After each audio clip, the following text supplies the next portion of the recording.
கர்த்தருக்கு ஸ்தோத்திரம். கர்த்தருடைய இந்நாள் தேவனுடைய வார்த்தைக்கு ஆதாரமாக சில வசனங்களை வாசிப்போம். 1 கொரிந்தியர் 15ஆம் அதிகாரம் 3 6 வரைக்கும் வாசிப்போம். 1 கொரிந்தியர் 15ஆம் அதிகாரம் 3 6 வரைக்கும்.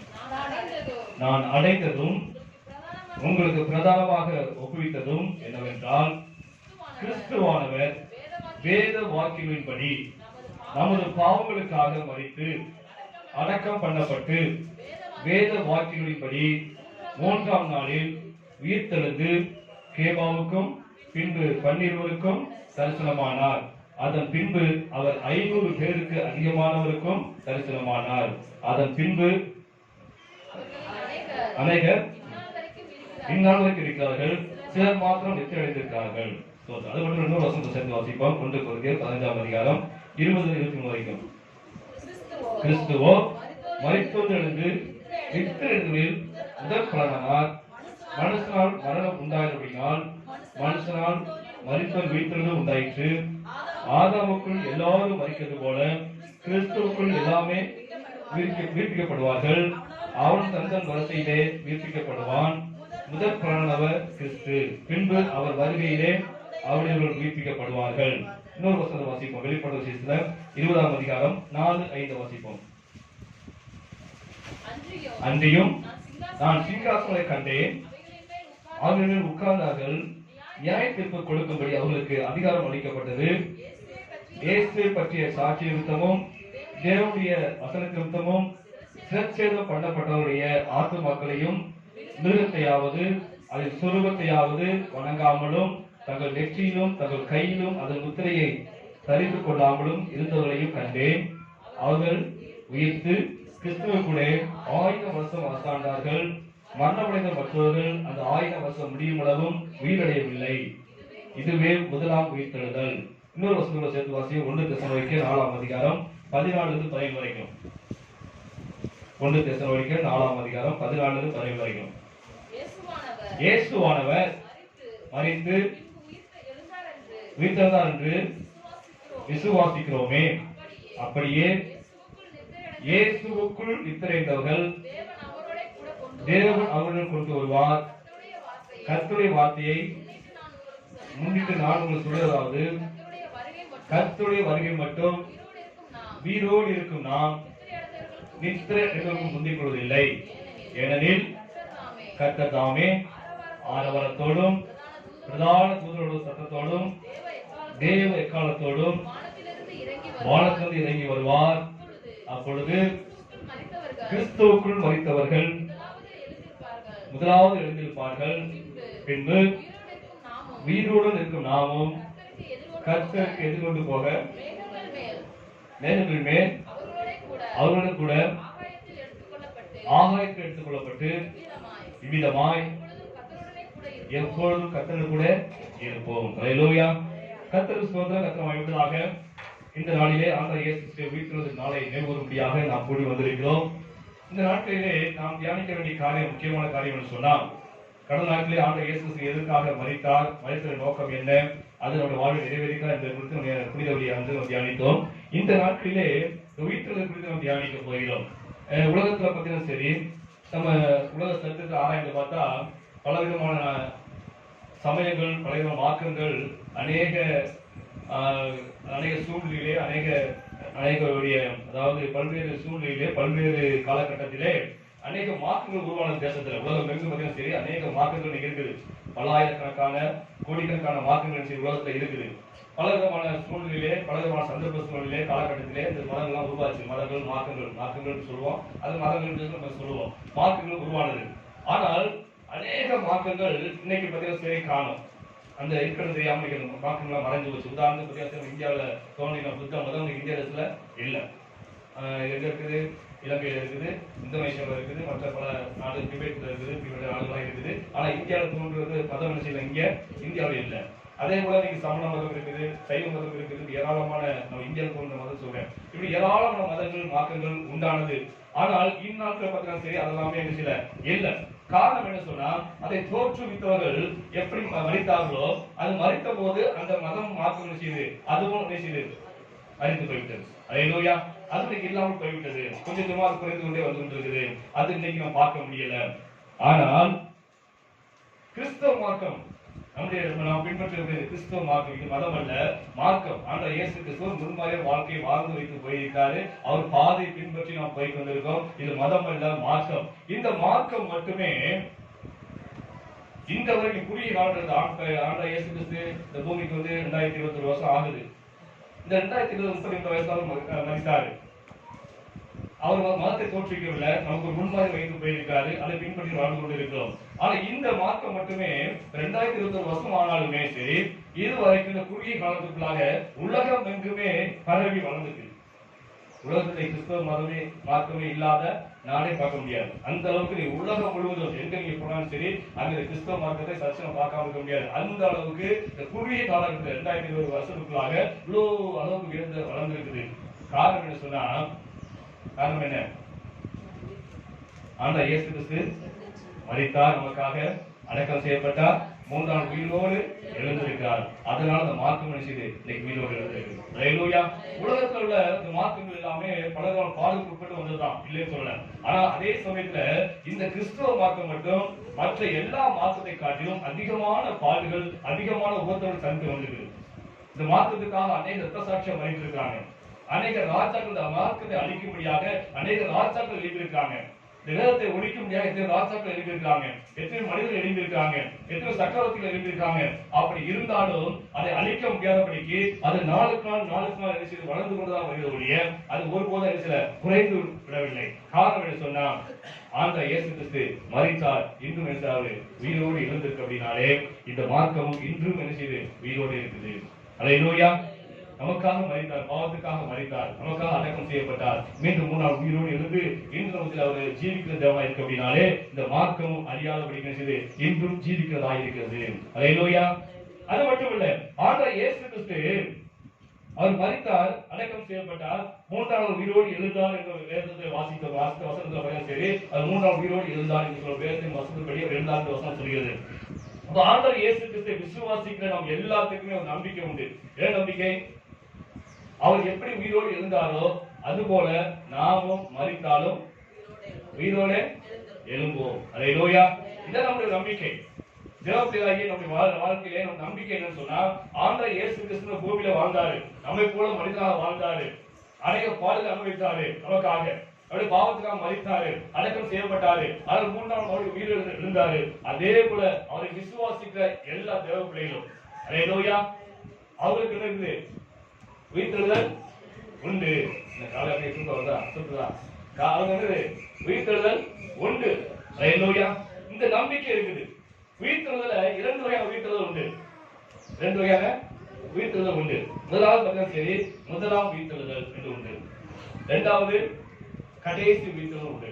முதலாம் உயிர்த்தெழுதல், கடைசி உயிர்த்தெழுதல். வசனம் வாசிப்போம். மத்தேயுல 27ஆம் அதிகாரம் 52, 50 வாசிப்போம். மத்தேயு 27, 52, 53. கல்லறைகள் திறந்தது, நித்திரை அடைந்திருந்த அநேக பரிசுத்தவான்களுடைய சரீரங்களும் எழுந்தது. அவர் உயிர்த்தெழுந்த பின்பு இவர்கள் கல்லறை விட்டு புறப்பட்டு பரிசுத்த நகரத்தில் பிரவேசித்து அநேகருக்கு காணப்பட்டார்கள். அல்லேலூயா. ஆண்டவர் இயேசு கிறிஸ்து மரித்து அடக்கம் செய்து 3 நாள் உயிரோடு எழுந்தார். அதான் சொல்லப்பட்டது. அவர் எழுதும் போது அவருக்கு பின்னாடி எத்தனை இருந்தாங்க? அநேக பரிசுத்தவான்கள், பழைய பரிசுத்தவான்கள் அநேக இருந்தாங்க உயிரோடு. சொல்லுங்க, அப்பதான் உற்சாகமா இருக்கும். அசத்து அப்படியே தூக்கம் என்னது? உயிரோடு எழுந்தாலும் சொல்லப்பட்டது. அல்லேலூயா. ஆண்டவர் இயேசு கிறிஸ்து உயிர்த்தெழுந்த பிறகு அந்த கல்லறைகள் திறக்கப்பட்டு அநேக பரிசுத்தவான்கள் எழுந்தாலும் சொல்லப்பட்டது. அதை அநேகர் பார்த்திருக்காங்க. அந்த பரிசுத்த நகரமாகிய எருசலேமில் அவர் உலாவி இருக்காங்க, அநேகர் பார்த்திருக்காங்க. ஆனா ஆண்டவர் இயேசு கிறிஸ்து முதல் பலனாக உயிர்த்தெழுந்தால் சொல்லப்பட்டது. அல்லேலூயா. இது முதலாம் உயிர்த்தெழுதல் அல்ல. என்ன பண்ணுங்க? இது என்னது? முதலாம் உயிர்த்தெழுதல். என்னது? முதல் பலன். அப்புறம் என்னது? முதல் பலன் அப்புறம் என்னது? உங்கள் விடைகளுக்கு முதல் பலனை கர்த்தரை அழைத்து கொண்டாங்க வசனம் இருக்கு இல்லையா? அப்புறம் முதல் பலன் என்னது? விவசாயம் பண்றோம், நெல் விவசாயம் பண்றோம், கருது நல்லா முத்திருச்சு, அறுவடை செய்ய போறோம். அந்த அறுவடைக்கு முன்பாக என்ன செய்வாங்க சொன்னா, அது இந்துக்கள்லையும் உண்டு, மற்ற இதுலையும் நம்ம மார்க்கத்திலையும் உண்டு. என்ன செய்வாங்க சொன்னா, ஒரு மூளை என்ன செய்வாங்க சொன்னா கொஞ்சம் கருது அறுப்பாங்க. அறுத்து கட்டு கட்டி அதை கொண்டுவாங்க கோயிலுக்கோ ஆலயங்களுக்கோ நினைச்சவங்க கொண்டு காணிக்கை கொடுப்பாங்க. அது என்னது? முதற் பலன். அல்லேலூயா. முதற் பலன். அது போலதான் ஆண்டவர் இயேசு கிறிஸ்து அந்த உயிர்த்தெழுதல முதற் பலனாய் இருக்கிறார். அல்லேலூயா. அவர் முதற் பலனாய் இருக்கிறார். அது முதலாம் உயிர்த்தெழுதல் சொன்னா எப்பொழுது சொன்னா வாசிங்க. வெளிப்படுத்தல் வாசிப்போம். வெளிப்படுத்தல் 20:4-5 வாசிப்போம். அன்றியும் நான் சிங்காசனங்களை கண்டேன், அவர்கள் உட்கார்ந்தார்கள், நியாய தீர்ப்பு கொடுக்கும்படி. யாருக்கு? சிங்காசனத்தில் உட்கார்ந்தவங்களுக்கு அதிகாரம் அளிக்கப்பட்டது. இயேசுவை பற்றிய சாட்சி நிமித்தமும் தேவனுடைய வசனத்தின் நிமித்தமும் சிறைச்சேதப்பட்ட ஆத்துமாக்களை மிருகத்தையாவது அது சொருபத்தையாவது வணங்காமலும் நெற்றியிலும் கைகளிலும் அது முத்திரையை தரித்துக் கொள்ளாமல் இருந்தவர்கள் கண்டேன். அவர் உயிர்த்து கிறிஸ்துவோடு கூட. அல்லேலூயா. இதுதான் முதலாம் உயிர்த்தெழுதல். அல்லேலூயா. இது என்னது? முதலாம் உயிர்த்தெழுதல். அல்லேலூயா. இது என்ன? 1 தெசலோனிக்கேயர் 5 வாசிப்போம். 1 தெசலோனிக்கேயர் 4 14 வாசிப்போம். ஏற்கனவே வாசித்தோம். 1 தெசலோனிக்கேயர் இயேசுவானவர் மரித்து பின்பு எழுந்தார் என்று விசுவாசிக்கிறோமே. அப்படியே எல்லாமே அப்படியே கிறிஸ்துவுக்குள் நித்திரையடைந்தவர்களும் தேவன் அவர்கள் கொண்டு வருவார். அல்லேலூயா. நல்லா கவனிங்க. இங்க கவனிங்க. முதலாம் உயிர்த்தெழுதல் பற்றி பேசுறோம். ஆண்டவர் இயேசு கிறிஸ்து எப்படி மரித்து விழுந்தாரோ அது போல அவர் விசுவாசிக்கும் உயிர்த்தெழுவார்கள் என்று சொல்லப்பட்டது. அதே போல மத்திய ஆலயத்தில் ஆண்டவர் இயேசு கிறிஸ்து வரப்போகிறாரு. வரும்போது யார் வருவா கூட? பழைய ஏற்பாடு ஃபர்ஸ்ட் வந்தவங்க ஆண்டவர் இயேசு கிறிஸ்து உயிர்த்தெழுந்தாங்களா அவங்களும் வருவாங்க. அப்புறம் வாசிங்க.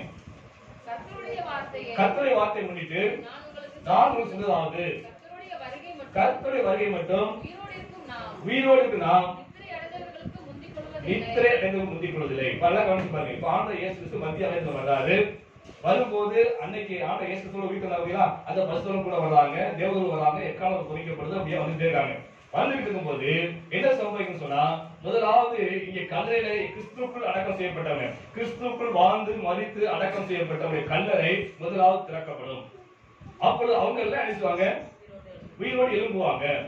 அவங்க உயிரோடு எழும்பும்போது நாம என்ன செய்வோம்? நான் உயிரோடு இருக்கேன். நல்லா புரிஞ்சுக்கோங்க. ஆண்டவர் இயேசு நீங்க மத்திய ஆலயத்தில் வரான்னு வச்சுக்கோங்க.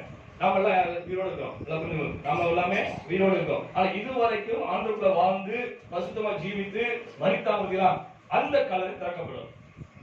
நம்ம இருக்கும்போது உயிரோடு இருக்கும்போது நம்ம உயிரோடு இருக்கும்போது அந்த கல்லறை திறக்கப்படும். திறக்கப்பட்டவுடனே அவங்க முதலாவது எழுந்து ஆண்டவருக்கு எதிர்கொண்டு போவாங்க. மத்திய ஆலயத்துக்கு போவாங்க. அதற்கு பிறகு உயிரோடு நாமும் எப்படி செய்வோம்? மறுரூபம் அடைந்து நாமும் எடுத்துக் கொள்ளப்படுவோம். அல்லேலூயா. மரணத்தை காணாதபடிக்கு நாமும் எடுத்துக் கொள்ளப்படுவோம். உயிரோடு இருந்தா ஆண்டவர் இயேசு கிறிஸ்து மத்தியாத்துல வரும்போது நாம் உயிரோடு இருந்தா அப்படி எடுத்துக் கொள்ளப்படுவோம். இல்ல மரித்து போயிட்டு சொன்னா முதலாவது நாம் உயிர்த்துருவோம். அவங்க முந்திக் கொள்ள முடியாது. அவங்க தான் என்னது? முதலாவது இருந்திருப்பாங்க, அடக்கம் செய்யப்படாம இருந்திருப்பாங்க. உயிரோடு நாம மறுரூபம் அடைந்து ஆண்டவருக்கு எதிர்கொண்டு போவோம். அல்லேலூயா. இதுதான் சத்தியம். கொஞ்சம் பேர் கஷ்டமான காலையில இருக்கும். ஒரு ஆறுதலான வார்த்தை, சந்தோஷமான வார்த்தை கேட்பாங்க வந்துருப்பீங்க. ஆனாலும் சத்தியத்தை அறிந்து கொள்வது நல்லது. வாசிங்க சார். ஏனெனில் கர்த்தர் தாமே ஆரவாரத்தோடும் பிரதான சத்தத்தோடும் தேவ எக்காலத்தோடும் வானத்தில் இறங்கி வருவார். அப்பொழுது கிறிஸ்துவுக்குள் மரித்தவர்கள் முதலாவது உயிர்த்தெழுவார்கள். பின்பு உயிரோடு இருக்கும் நாமும் கர்த்தருக்கு எதிர்கொண்டு போக மேகங்கள் மேல் அவர்களோடு கூட ஆகாயத்தில் எடுத்துக்கொள்ளப்பட்டு இவ்விதமாய் எப்பொழுதும் கர்த்தருடன் கூட இருப்போம். அல்லேலூயா. இதான் முதலாம் உயிர்த்தெழுதல். ஆனா உயிரோடு நாம என்ன செய்வது? நாமும் கடந்து போவோம். அது என்னன்னா அது உயிர்த்தெழுதல் சேராது. அது என்னது? மரணத்தை காணாதபடி எடுத்துக் கொள்ளப்படுதல். அதான் ரேப்சர் வசனம் சொல்லுது. ஆங்கிலத்தில் சொன்னா ரேப்சர், எடுத்துக் கொள்ளப்படுதல். அல்லேலூயா. ஒரு காந்தம் இரும்பு இருக்குது, ஒரு காந்தத்தை மேல கொண்டு வரேன். அந்த காந்தம் பவர்ஃபுல்லா காந்தமா இருந்தா என்ன செய்வது? இங்க வைக்கும் போதே என்ன செய்வது? பாதி இருக்கும் போதே ஈர்த்துக்கொள்ளும். அதனால இருப்பு ஓடி ஒட்டிக்கொள்ளும். கிட்ட வர வேண்டிய அவசியமே இல்லை. அதுவும் மத்திய ஆலயத்தில் ஆண்டவர் இயேசு கிறிஸ்து வல்லமையோடு நிற்கும் போது நாம் பூமியில நாம் என்ன செய்வது? அப்படியே எடுத்துக்கொள்ளும். ஒரு நிமிஷத்துல நாம் காணாம போயிடுவோம். அல்லேலூயா. இது என்னது? முதலாம் உயிர்த்தெழுதல். சரி, கடைசி உயிர்த்தெழுதல் என்ன வாசிப்போம்? வெளிப்படுத்தல் 20ஆம் அதிகாரம் 11-15 வாசிப்போம். பின்பு அதன் மேல் வீற்றிருக்கிறவரையும் கண்டேன். அவருடைய சமூகத்திலிருந்து பூமியும் வானமும் அகன்று போயின. அவைகளுக்கு இடம் காணப்படவில்லை. மரித்தோராகிய நல்ல கவனிங்க, சிறியோரையும் பெரியோரையும் தேவனுக்கு முன்பாக நிற்க கண்டேன். அப்பொழுது புஸ்தகங்கள் திறக்கப்பட்டன.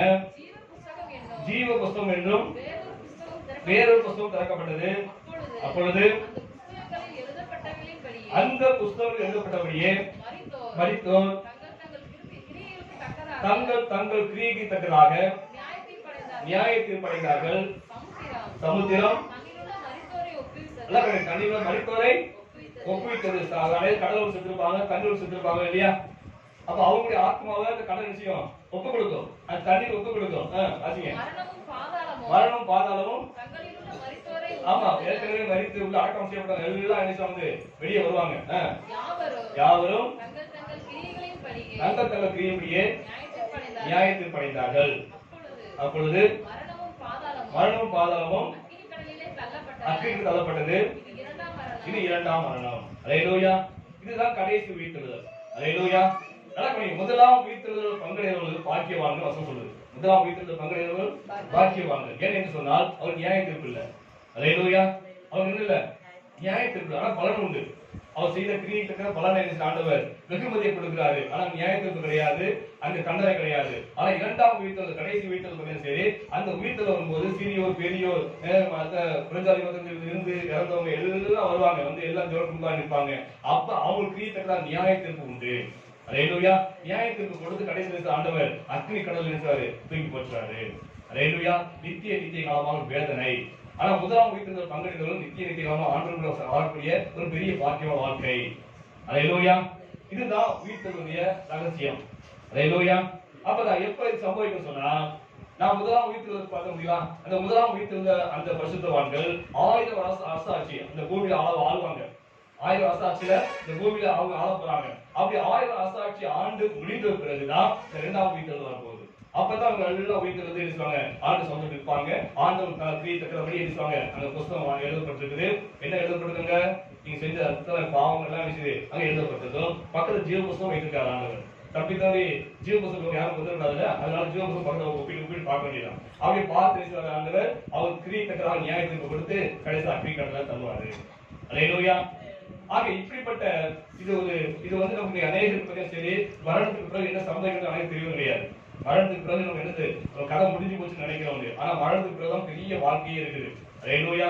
ஒவ்வொரு மரணத்தை நினைக்கிறோம் ரொம்ப கஷ்டமா இருக்குது, தற்கொலை பண்ணிக்கலாம் அப்படின்னு நினைக்கிறோம். தற்கொலை பண்ணோம்னா வாழ்க்கை முடிஞ்சு போச்சு, கதை முடிஞ்சு போச்சு, நிம்மதியா இருக்கலாம்னு நினைக்கிறீங்க. அப்படி அல்ல. நம்முடைய மரணத்துக்கு பிறகுதான் பெரிய வாழ்க்கையே இருக்குது. அல்லேலூயா. இந்த பூமியில செஞ்ச அத்தனை கிரியைக்கு பலனை அனுபவிக்க வேண்டிய ஒரு பெரிய காலகட்டமே இருக்குது. அதனால இந்த பூமியில வாழும் போதே நாம முதலாம் உயிர்த்தெழுதல் பங்கடையும்படியாக வாழ வேண்டும். அல்லேலூயா. கொஞ்சம் கஷ்டமான காரியம் தான், ஆனாலும் வாழ வேண்டும். அந்த நாட்கள் வாழ்ந்த பரிசுத்தவான்கள் எல்லாருமே இதுக்கு ஆசைப்பட்டாங்க. எதுக்கு ஆசைப்பட்டாங்க? முதலாம் உயிர்த்தெழுதல் எப்படியாவது பங்கடைய வேண்டும், முதலாம் உயிர்த்தெழுதல்ல எப்படியாவது பங்கடையணும் என்பதற்காக அவங்க பிரயாசப்பட்டாங்க. அப்போஸ்தலர் பவுல் சொல்றார், வாசிப்போம். முதலாவது வாசிப்போம் பிலிப்பியர் 3ஆம் அதிகாரம் 10 வாசிப்போம். 10-11. இப்படி நான் அவரையும் அவருடைய வீட்டுக்கு வல்லமையையும் அவருடைய பார்வையின் ஐக்கியத்தையும் அறிகிறதுக்கும் அவருடைய மரணத்துக்கு ஒப்பான மரணத்துக்குள்ளாகி எப்படியாயினும் நான் மரித்தோரிலிருந்து உயிரோடு எழுந்திருப்பதற்கு தகுதியாகும்படிக்கு எல்லாரும் நஷ்டம் விட்டேன். அல்லேலூயா. அப்போஸ்தலர் பவுல் சொல்றாரு, என்ன சொல்றாரு? எப்படியாயினும் அப்படின்னா எப்படியாக ரொம்ப கஷ்டப்பட்டு எப்படியாக எனக்கு ஒரு பொருள் தேவைப்படுது.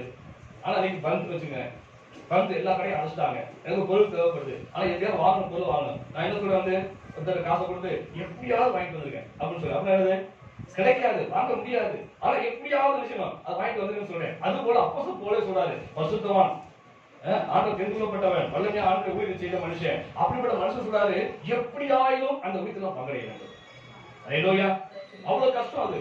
அதுக்காக எல்லாத்தையும் நஷ்டமா விட்டுட்டேன். எனக்கு வந்து அத்தனை பெருமை, எனக்கு எத்தனை செல்வாக்கு, எத்தனை செல்வங்கள் எல்லாம் இருந்துச்சு, அதெல்லாம் ஒண்ணுல குப்பை. எவ்வளவு படிச்ச மேத, அதெல்லாம் ஒண்ணுமே இல்ல குப்பை அப்படிங்காரு. அல்லேலூயா. அப்ப இந்த உயிர்த்தெழுதல் பங்கடைகிறது என்பது ரொம்ப கஷ்டமான காரியம். முதலாவது உயிர்த்தெழுதல் பங்கடைகிறது ரொம்ப கஷ்டமான காரியம். அந்த முதலாம் உயிர்த்தெழுதல் எப்படியாவது பங்கடைய வேண்டும் தான் அந்த நாள் வந்த பசுத்தவங்க எல்லாம் போராடிட்டாங்க. அல்லேலூயா. நமக்கு இருக்க ஆசை இருக்காது? ஆசை எதுக்கு ஆசை இருக்குது? நான் முதல் அமைச்சர் பங்கெடுக்க எதுக்கு ஆசை இருக்குது? எதுக்கு ஆசை இல்லையா? எதற்கு போக போறீங்க? என்ன எதற்கு போக போறோம்? அதுக்கு பிரயாசம் போறோம். அதுக்கு காமராஜ் சத்தியத்தை சொல்லிட்டு இருக்காங்க. எப்படியா இது முதல் அமைச்சர் செய்யணும், நான் பங்கடைய வேண்டும். அல்லேலூயா. அப்படி இல்லைன்னா ரொம்ப கஷ்டம். நிச்சயம் வேதனை தான். அப்புறம் செத்ததும் தெரியா போகுது நினைக்கிறா, செத்ததுக்கு உணவுக்கு தான் செய்யும். அல்லேலூயா. வேதனை செய்யுங்க. அப்போ ஆண்டவராகிய இயேசு கிறிஸ்துவோட ஊமையை பாருங்க, அந்த ஐஸ்வனுடைய ஊமையை பாருங்க, லாசரு ஐஸ்வனுடைய ஊமையை பாருங்க. அவன் பாருங்க உள்ள வேதனைப்பட்டு இருக்கான் பாதாளத்துல. அவனுக்கு ஏன் கொடுக்கல, அவன் போய் இழைப்பாயிட்டு தான் இருக்கிறான். அந்த இழைப்பாக்கூடிய ஆத்மா வேதனையில என்ன செய்யுது, நாக்கு தாகத்துல அப்படின்னு தவிக்குது. அவர் அவன்கிட்ட சொல்றான், வந்து இந்த லாசரை சொல்லி எங்கேயாவது இருந்துச்சீங்க, ஒரு சொல்லி தண்ணி இருந்துச்சீங்க, நாக்கு அப்படின்னு சொல்லுங்க. எரியுது, சாவல, அழியாது, அந்த சரீரம் அழியாது, சாகாது.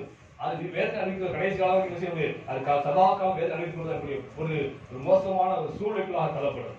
அந்த மரணம் தேவையில்லை, அந்த உயிர்த்தெழுதலும் தேவையில்லை, இரண்டாவது உயிர்த்தெழுதல் தேவையில்லை. அப்படி விஷயம் முதலாம் உயிர்த்தெழுதல் பங்கடைய வேண்டும், அது தகுதி அடைய வேண்டும். அல்லேலூயா. எல்லாரும் சச்சிவத்தில் எல்லாரும் போய் முதலாம் உயிர்த்தெழுதல் பங்கடைய முடியாது. அல்லேலூயா. எல்லாரும் முதலாம் உயிர்த்தெழுதல் பங்கடைய முடியாது, அது தகுதி அடைய வேண்டும். வசனம் சொல்கிறது எபிரேயர் 11 அதிகாரம் 35 வாசிப்போம். எபிரேயர் 11 35 37 வரைக்கும். ஸ்திரீகள் சாபம் கொடுத்த தங்களுடைய வீரோடு எழுத பெற்றார்கள். நல்லா கவனிங்க. ஒரு சிலர் என்ன செய்வாங்க, ஒரு சிலர் பிள்ளை செத்து போச்சு, நாய்க்கு முதல் வச்சுங்க, நாய்க்கு முதல் பிள்ளை செத்து போச்சு, அந்த பிள்ளை மறுபடியும் உயிரோட பெற்றுக்கொண்டா. அதுதானே? கீழே வாசிங்க. வேறு சிலர் நல்ல மேன்மையான உயிர்த்தெழுதலை அடையும்படிக்கு விடுதலை பெற அந்த வேண்டாம், இந்த உயிர்த்தெழுதல் வேண்டாம். வியாதிப்பட்டு ஒரு மறிச்சிட்டான், இப்ப ஜெபம் பண்ணி உயிரோடு என்ன செய்வாங்க, எழுப்பலாம். ஆனா அந்த நாய்க்கு விதவை பெற்றுக்கொண்டார். லாசரு சிநேகிக்கூடிய ஒரு மனுஷன் லாசரு, அவளும் மறித்து உயிரோடு எடுத்துட்டாங்க. அந்த சகோதரிமார்கள் அந்த உயிரோடு பெற்றுக்கொண்டாங்க. ஆனா ஒரு சிலர் இந்த உயிர்த்தெழுதல் வேண்டாம், இந்த உயிர்த்தெழுதல் வேண்டாம், மறுபடியும் உயிர்த்தெழுந்தால் மறுபடியும் எனக்கு ஒரு நிச்சயம் வந்தால் அவர் சாகுவாதான் செய்யும். அந்த உயிர்த்தெழுதல் வேண்டாம், இதை காட்டிலும் மேலான உயிர்த்தெழுதலுக்காக காத்திருந்தார்கள். வாசிக்கல, பாதிக்கப்பட்டு அதனால அவங்க பாதிக்கப்பட்டாங்க. வேறு சிலர் இந்தைகளையும் அடிகளையும் கட்டுகளையும் காவலை அனுபவித்தார்கள். அல்லேலூயா. எதுக்காக? மேன்மையா உயிர்த்தெழுதல் வேண்டும்ன்றதுக்காக. செத்துலாம் ஆனா இந்த சாவு வேண்டாம். ஏன் சாவு? தற்கொலை சாவோ மற்ற இதர சாவுண்டா, மேன்மையா உயிர்த்தெழுதல் பங்கடைய வேண்டும். அதுக்காக அவங்க எத்தனை பாடுகளை அனுபவிச்சாங்க. இந்திகளை சொல்றாங்க, விடுதலை அடைய அவங்க பிரியப்படல, எனக்கு அந்த எப்படியாவது அந்த மேன்மையான உயிர்த்தெழுதல் அடைய வேண்டும்ன்றதுக்காக பிரயாசப்பட்டாங்க. அல்லேலூயா. அதுக்கு எப்படியாவது தகுதிப்பட வேண்டும் என்று பிரயாசப்பட்டாங்க. அவங்க என்ன தகுதி வேண்டி இருக்குன்னு வச்சுன்னா, ரோமர்ல வாசிப்போம் 6ஆம் அதிகாரம் 3-5 வாசிப்போம். ரோமர் 6:3-5 வரைக்கும். கிறிஸ்து இயேசுவுக்குள்ளாக ஞானஸ்தானம் பெற்ற நாம் அனைவரும் அவருடைய மரணத்துக்குள்ளாக ஞானஸ்தானம் பெற்றதை அறியாமல் இருக்கிறீர்களா?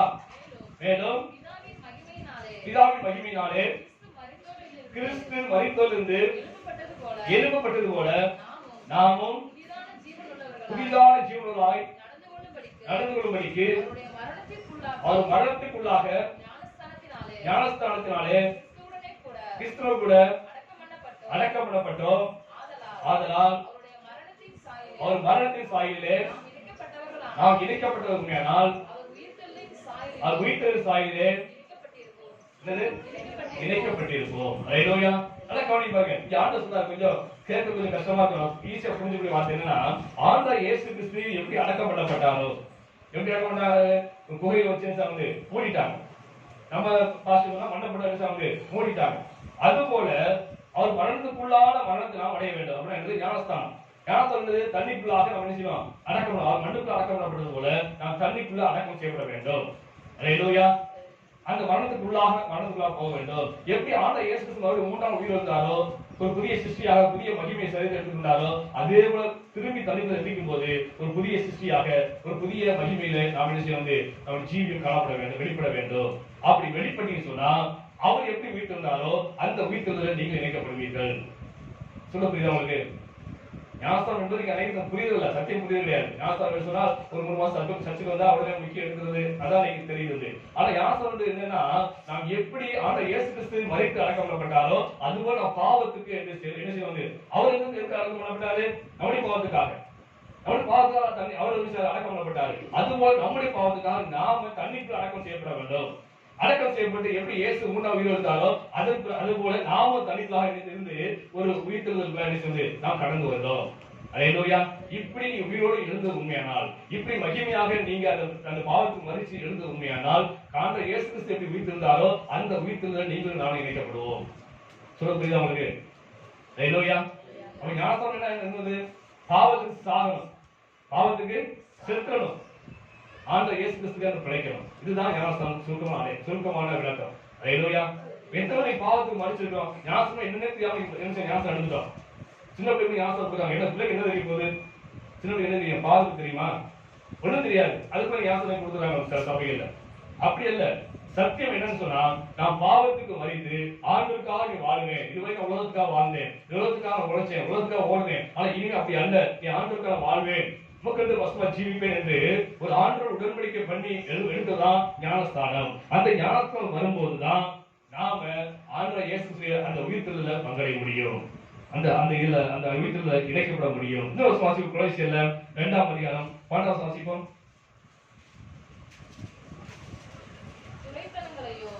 அதிகாரங்களையும் முறித்துக் கொண்டு வெளியரங்கமான கோலமாக்கி அவைகளின் மேல் சிலுவையிலே வெற்றி சிறந்தார். ஞானஸ்தானமானது அவரோடு கூட அடக்கம் பண்ணப்பட்டு பட்டவர்களாகவும் அவரை மரித்தோரிலிருந்து எழுப்பினார். தேவனுடைய செயலின் மேலுள்ள விசுவாசத்தினாலே அவரோடு கூட எழுந்தவர்களாகவும் இருக்கிறீர்கள். இயேசு கிறிஸ்து எப்படி மரித்து அடக்கம் செய்து எழுந்தாரோ அதுபோல தன்னிக்குள்ளாக ஞானஸ்தானம் என்பது அடக்கம் செய்யப்பட்டு எழுந்ததுக்கு ஒப்பா இருக்குது. அப்ப என்னன்னா, பாவத்துக்கு மறிச்சுட்டு ஒரு புதிய சிருஷ்டியா நம்ம மாறும். அதான் சொல்லப்பட்ட 1 கொரிந்தியர் 5:10 சொல்லப்பட்டது, இப்படி இருக்க ஒரு கிறிஸ்துக்குள் இருந்தால் புதிய சிருஷ்டியா இருக்கிறார். அல்லேலூயா. அவர் முதலாவது தகுதி என்ன சொன்னா, என்ன தகுதி? முதலாம் வீட்டில் பங்கெடுக்க முதலாவது தகுதி என்ன சொன்னா, அவன் பாவத்துக்கு மறித்து தேவனுக்கு என்று பிழைக்கமாக இருக்க வேண்டும், ஒரு புதிய சிருஷ்டியாக இருக்க வேண்டும், பழசெல்லாம் ஒழிஞ்சு போகணும், பழைய குணங்கள் எல்லாம் மாறி போக வேண்டும். அல்லேலூயா. அப்பதான் நாம் முதலாம் வீட்டில் பங்கடைய முடியும். மாறி இருக்கிறோமா? ஞானஸ்தானம் பெற்றவங்க சொல்லுங்க பார்ப்போம். மாறி இருக்கிறோமா? நம்முடைய சுவாவம் மாறி இருக்குதா? சொல்ல மாட்டேங்க. மாறி இருக்குதா? மாறத்தான் போக முடியும், முதலாம் வீட்டில் பங்கடைய முடியும். இல்லை என்ன இங்கே இருக்க வேண்டும், கடைசி வரைக்கும் செய்யணும், இங்கதான் இருக்கணும். அல்லேலூயா. அது மட்டும் இல்ல, இன்னொரு சம்பவத்துல பார்த்தோம், 2 வாசிக்கும் பார்த்தோம். முதலாம் அந்த கல்லல் அடக்கம் செய்யப்பட்ட வந்து கல்லு திறந்து அந்த பசுத்தவங்க உயிரோடு எழுப்புவாங்க. உயிரோடு நாம் மனுஷி வந்து மரணத்தை காணாதபடி எடுத்துக் கொள்ளப்படும் சொல்லப்படுது. அல்லேலூயா. அந்த 4ஆவது சொல்லப்படுறது, அந்த மரித்தவங்க கல்லறை நிச்சயம் திறக்கப்படும். ஆண்டுகளாக மரித்தவங்க கல்லறை திறக்கப்பட்டு அவர் உயிரோடு எழுந்து நினைச்சாங்க. முதலாவது போயிடுவாங்க மேலத்துல நினைச்சாங்க, மேலத்துல முடியாத ஆண்டுக்கு போயிடுவாங்க. நான் அந்த சமயத்தை உயிரோடு இருந்துன்னு சொன்னா நாமும் மரணத்தை காணாதபடி இருந்து எடுத்துக்கொள்ளப்படும் சொல்லப்பட்டிருக்கு. அப்படி எடுத்துக்கொள்ளப்பட என்ன தகுதி வேணும்? இதுவரைக்கும் யாருக்கு எடுத்துக்கொள்ளப்பட்டிருக்காங்க சொல்லுங்க? எலியா எடுத்துக்கொள்ளப்பட்டிருக்காரு, ஏனோக்கு எடுத்துக்கொள்ளப்பட்டிருக்காரு. அல்லேலூயா. ஏனோக்கு ஆண்டவர் சொல்லும் போது சொன்னாரு, அவர் எடுத்துக்கொள்ளப்படுறதுக்கு முன்பாகவே தேவனுக்கு பிரியமான என்று சாட்சி பெற்றார். அல்லேலூயா. வாசிங்க, எப்படி வாசிங்க, எப்படி 15 வாசிப்போம்.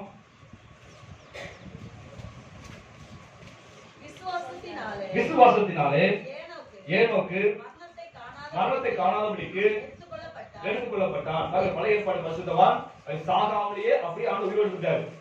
சாவை இல்லாம வாப்பான்னு சொல்லி ஆண்டவர் உயிரோடு எடுத்துக்கொண்டாரு. அது எடுத்துக்கொள்வதற்கு முன்பாக வாசிங்க, தேவன் அவனை எடுத்துக்கொண்டபடினாலே அவன் காணப்படாமல் போய்விட்டான். அவன் தேவனுக்கு பிரியமானவன், சாட்சி பெற்றான். அல்லேலூயா. ஆண்டவருக்கு பிரியமான இந்த சாட்சி அவன் எடுத்துக்கொள்ளப்படுவாங்கிறது சாட்சி கிடைச்சது. அல்லேலூயா. அப்ப நாம அப்படி உயிர் மனதை காணாதபடிக்கு உயிரோடு நாமும் அப்படி ஆண்டுகளை எடுத்துக்கொள்ளப்படும் சொன்னா என்ன வேணும்? அவங்க தேவனுக்கு பிரியமான சாட்சி வேணும். அல்லேலூயா. நீங்க மனுஷன் தான் பிரியப்படுத்தணும், தேவனை பிரியப்படுத்த கிடையாது. அல்லேலூயா. மனுஷன் தான் நீங்க பிரியப்படுத்திட்டு இருக்காங்க. மனுஷனை பிரியப்படுத்தா கூலிக்கார பிரியப்படுத்தா ஒழிய தேவனை பிரியப்படுத்த கிடையாது. ஆண்டு பிரியமான என்ன என்று சிந்தித்து பார்த்து ஆராய்ந்து பார்க்க கிடையாது. ஆக அப்படி உயிரோடு அப்படி ஆண்டு சொல்ற போகணும்னு சொன்னா, மனத்தை காணாது போகணும்னு சொன்னா நமக்கு என்ன வேணும்? தேவனுக்கு பிரியமான சாட்சி வேணும். ஹல்லேலூயா. தேவனுக்கு பிரியமான வாழ்ந்து கொண்டிருக்கிறோமா, நம்மை குறித்து தேவன் சாட்சி கொடுப்பாரா என்று சிந்திச்சு பாருங்க. இதான் தகுதி. ஹல்லேலூயா. சபைக்கு போற கிறிஸ்தவ வாழ்க்கை என்பது ஒரு பாரம்பரிய வாழ்க்கை அல்ல. அதான் புரிந்து கொள்ளுங்க. கிறிஸ்தவ வாழ்க்கை என்பது சடங்காச்சார வாழ்க்கை அல்ல. சபைக்கு போறது, ஆராதிப்பது, காணிக்க போறது, வீட்டுக்கு போறது, இல்ல சாப்பிட்டு புசிப்பது, இதெல்லாம் கிறிஸ்தவ வாழ்க்கை. ஹல்லேலூயா. நம்ம நோக்கத்தோடு அழைக்கப்பட்டிருக்கிறோம். நாம் விசேஷ நோக்கத்தோடு ஆண்டவர் தெரிந்து கொண்டிருக்கிறாரு. உலகத்தை எத்தனையோ மனிதர்கள் உலகாண்டு படிச்ச திறமையானவங்க, எத்தனையோ மேலான பதவி இருக்கக்கூடியவங்களா இருக்கிறாங்க. ஆனா அவ்வளவு ஆண்டு விட்டுட்டு உங்களை என்ன ஆண்டு தெரிந்து சொன்னா அது நோக்கம் இருக்குது. நீங்க மரணத்தை காணாமல் எடுத்துக்கொள்ள வேண்டும் தேவனுடைய நோக்கம் இருக்குது. நீங்க உதாரணத்துக்கு பங்கடைய வேண்டும், சதாரணம் ஆண்டவர் இயேசுவோடு நீங்க வாழ வேண்டும் என்ற ஒரு நோக்கம் ஆண்டு வைத்திருக்காரு. அந்த 1000 அஸ்திராட்சை நீங்க தேவனோடு ஆள வேண்டும், பூமி ஆள வேண்டும்க்காக தேவன் ஒரு மேலான சாய்க்கதை ஆண்டவர் உங்களை வச்சிருக்கிறாரு.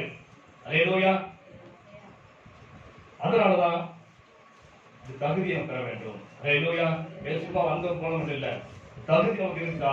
இந்த வீட்டுல உதாரணத்துக்கு பங்கடைய வைக்கும் தகுதி இருக்கா என்பதை நான் சிந்தித்து பார்க்க வேண்டும். இரண்டாவது வாசிப்போம், ரோமர் 1:5 வாசிப்போம். ரோமர் 1:5. மாம்சத்தின்படி தாவீது சந்ததியில் பிறந்தவரும் பரிசுத்தமுள்ள ஆவியின்படி தேவனுடைய சுதந்திரன்று மரித்தவர் என்று உயிர்த்தெழுந்ததினாலே பலமாக ரூபிக்கப்பட்ட தேவகுமாரமாய் இருக்கிறார். நல்லா கவனிச்சு பாருங்க. மறுபடியும் நான் வாசியம் பாருங்க. மாம்சத்தின்படி தாவீது சந்ததியில் பிறந்தவரும், நல்லா கவனிங்க. மாம்சத்தின்படி தாவீது சந்ததியில் வந்தார். தாவீதுடைய வம்சத்துல ஆண்டவர் இயேசு பிறந்தார். இரண்டாவது சொல்ல பாருங்க, பிறந்தவரும் பரிசுத்தமுள்ள ஆவியின்படி தேவனுடைய சுதந்திரன்று மரித்தவர் உயிர்த்தெழுந்ததினாலே பலமாய் நிரூபிக்கப்பட்ட தேவகுமாரமாய் இருக்கிறார். ஹல்லேலூயா. தேவனுடைய குமாரன் என்று அவர் நிரூபிக்கப்பட்டிருக்கார். எப்படி? பரிசுத்தமுள்ள ஆவியின்படி. ஹல்லேலூயா. அப்பா போல பிள்ளை இருக்கான்னு சொல்றாங்க இல்லையா, தாயை போல பிள்ளை இருக்கான்னு சொல்றாங்க இல்லையா. அப்படி என்ன அர்த்தம்?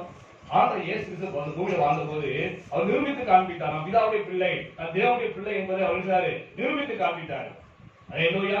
அப்படி நிரூபித்து காண்பித்த அப்படினால்தான் அவர் மரித்தவர் உயிர்த்ததினால தேவனுடைய குமாரன் நிரூபிக்கப்பட்டாரு. ஹல்லேலூயா. அப்படி உயிர்ப்பிக்கப்படுவதற்கு காரணம் என்ன சொன்னா அவருக்கு இந்த பரிசுத்தமுள்ள ஆவி. நல்லா கவனிங்க. அவருக்கு இந்த பரிசுத்தமுள்ள ஆவி. பரிசுத்த ஆவி வேற, பரிசுத்தமுள்ள ஆவி வேற. நல்லா புரிந்து கொள்ளுங்க. நம்ம எல்லாருக்கும் ஆவி இருக்குது. நம்ம எல்லாருக்கும் நம்ம ஆவி, ஆத்மா, சரீரம் சேர்ந்ததான் ஒரு மனுஷன். நம்ம எல்லாருக்கும் இருக்கு ஒரு ஆவி இருக்கு. இருக்கா இல்லையா? எல்லாருக்கும் ஆண்டு கொடுத்த ஒரு ஆவி என்ன செய்யுது? இருக்குது. ஹல்லேலூயா. அப்ப அந்த ஆண்டவர் இயேசு கிறிஸ்து இந்த ஆவி எப்படிப்பட்ட ஆவி சொன்னா என்னது? பரிசுத்தமுள்ள ஆவி. ஹல்லேலூயா. அவர் பரிசுத்தமுள்ள ஆவியுள்ளவராய் இருந்தாரு. எல்லாருக்கும் ஆவி இருக்குது. ஆனா இயேசு கிறிஸ்து வந்து பரிசுத்தமுள்ள ஆவி.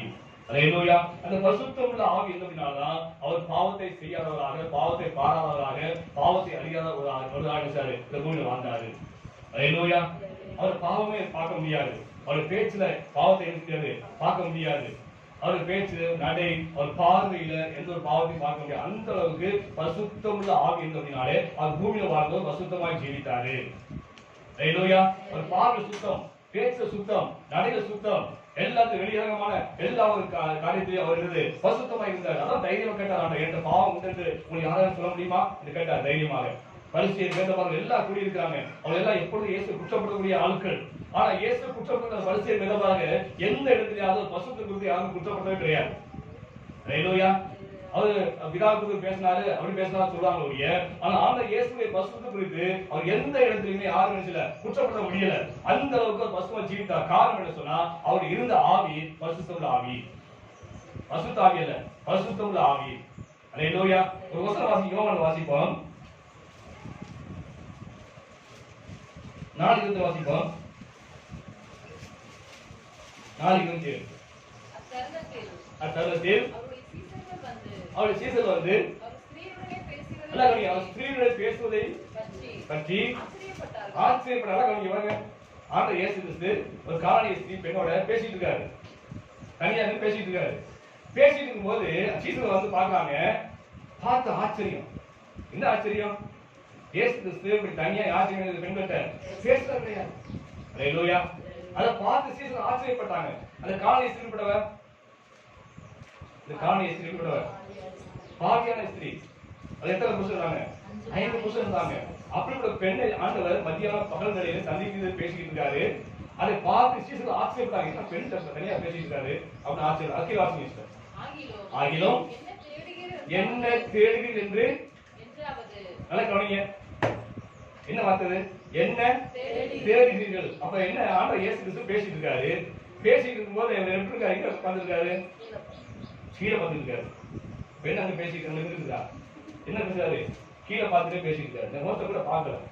அந்த அளவுக்கு ஆண்டுடைய பார்வை என்னது? பரிசுத்தம். என்ன தேடுறீங்க? பார்த்து அவங்க சீசன் பார்க்கணும். தேடிட்டு அவளை சந்திச்சு பேசிருக்காரு. அதே சொல்றாரு எல்லாத்தையும் போட்டாரு ப்ரோஸ்டார் தேடி செய்யறாரு அப்படின்னு என்னது தெரிந்து கேட்கவும் இல்ல. அல்லேலூயா. அந்த அளவுக்கு ஆண்டவர் இயேசு பேச்சிலும் சரி, அவர் நடக்கையிலும் சரி, அவர் பார்வையிலும் சரி பரிசுத்தம் காணப்பட்டது. அதனால பிசாசு கூட ஆண்டவர் இயேசு சொல்லும்போது நீ தேவனுடைய பரிசுத்தம் சொல்லுச்சு. மார்க் வாசிப்போம். மார்க் 1ஆம் அதிகாரம் 23 வாசிப்போம்.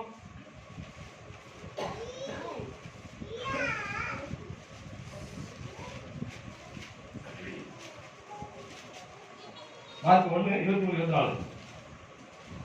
அவருடைய ஜெப ஆலயத்திலே அசுத்த ஆவியுள்ள ஒரு மனுஷன் இருந்தான். அவன் ஐயோ நசரேயனாகிய இயேசுவே எங்களுக்கு உமக்கும் என்ன எங்களை கெடுக்கவா வந்தீர் உம்மை இன்னார் என்று அறிவேன் நீ தேவனுடைய பரிசுத்தர். அல்லேலூயா. பிசாசே சொல்லுது ஆண்டவர் இயேசு கிறிஸ்துவை பார்த்து நீ தேவனுடைய பரிசுத்தர் என்று. அல்லேலூயா. அப்படி பரிசுத்தமாய் வாழ்ந்தபடினால்தான் அவரை பாதாளம் மேற்கொள்ள முடியவில்லை. அல்லேலூயா. அவரை மரணம் ஜெயமெடுக்க முடியவில்லை. அவர் பரிசுத்தமுள்ள ஆவி இருந்தபடினாலே அவர் அடக்கம் செய்யப்பட்ட போது கூட அவர் மரணம் மேற்கொள்ள முடியாதபடி உயிர்த்தது காரணம் என்று சொன்னா அவர் பரிசுத்தமுள்ளா இருந்தாரு. காரணம் என்ன சொன்னா அவங்க இருந்த ஆவி பரிசுத்தமுள்ள ஆவி. அல்லேலூயா. அது சங்கீதம் 16:10 வாசிப்போம். என் ஆத்துமாவை பாதாளத்தில் விடி, உம்முடைய பரிசுத்தவானை அழிவை காண ஒட்டி. இப்படி பரிசுத்தவானை ஆண்டவர் ஒரு நாள் அழிவை காண விட மாட்டாரு. அவன் மரித்தாலும் அடக்கம் செய்யப்பட்டால் ஒரு நாள் அழிவு போக மாட்டான். கண்டிப்பா இயேசு உயிர்த்தது போல அவன் உயிர் தருவான். எப்ப சொன்னா அவன் பசுமை ஜீவித்திருந்தாள். அல்லேலூயா. அந்த பசுமையுடைய திருச்சாலைக்கு எல்லாத்தையும் ஆவி இருக்குது. அந்த ஆவி எப்படிப்பட்ட ஆவியா இருக்குது? காலைக்கு பார்த்து ஆண்டு சொன்னாரு இவன் என்னது வேற ஆவிகளா இருக்கிறான். என்ன ஆவி இருந்துச்சு? விசுவாச ஆவி இருந்துச்சு அவங்கள. அல்லேலூயா. விசுவாச ஆவி இருந்துச்சு. எல்லாத்தையும் விசுவாசிப்பான். ஆண்டு சொன்ன அத்தனை வார்த்தையை விசுவாசிப்பான். ஒரு விசுவாசத்தை விலக மாட்டான். அந்த ஒரு விசுவாசத்துல வல்லவனா இருந்தான். ஆபிரகாம் இருந்தது ஆவி, விசுவாசத்தின் ஆவி. அல்லேலூயா. அவங்க பசுத்தாவி பெறாத காலத்துல என்ன இருந்துச்சு? விசுவாசத்தின் ஆவி இருந்துச்சு. அல்லேலூயா. இன்னொரு பக்கம் சரி வாசிப்போம். 2 நாமத்துல 33:12 வாசிப்போம். 2:33 வாசிப்போம்.